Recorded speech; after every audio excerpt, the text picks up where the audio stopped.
So many of my diverticulitis clients had IBS or IBS-like symptoms before they had their first flare or their first trip to the emergency room. So let me tell you what that looks like so you can stop the cycle before it goes south. I'm Julia Loggins, a gut health coach and colon therapist of 40 years. I've helped thousands of people heal inflammatory gut conditions. So what you want to look for in IBS-type symptoms, whether you've ever been diagnosed or not, is the fact that you go to the bathroom one day and then you may not go the next, or you may have alternately constipation and diarrhea. By the way, that is called paradoxical constipation because it means that even if you have diarrhea, you have an impacted colon. IBS presents itself with bloat, so you start bloating no matter what you eat. Maybe you had an iron stomach at one time, but no longer. Now, everything is starting to bother you, or foods that did not bother you last year are bothering you now. IBS comes when there's more stress in your life, when you change your diet, when you start traveling, but stress is number one. So even though diverticulitis is usually triggered by a food, there's an underlying cause of stress that we can always trace back like breadcrumbs. IBS can also mean mood changes, anxiety, fatigue,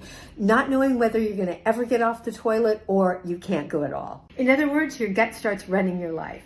Let's change the cycle. Number one, start taking digestive enzymes after every protein meal. If you don't have one you love, use my enzyme energy. You'll find it on cleansingforenergy.com. I developed it for people with sensitive bellies. If food isn't breaking down in your stomach, it's going to get into your gut undigested. That's where trouble starts. Number two, practice proper food combining. That means don't eat your proteins with your carbohydrates. Makes a huge difference in gas and bloat, constipation and diarrhea, brain fog, fatigue, energy, everything. There's a food combining chart on my website, cleansingforenergy.com. Number three, lower your stress now before it gets you later. My diverticulitis clients can always trace their trips to the emergency room back to something stressful that happened. Yes, they might have eaten popcorn after, but it was the stress event that triggered their food choices. So whatever stress reduction means to you, walking, dancing, not doing emails late at night, whatever it is, do that.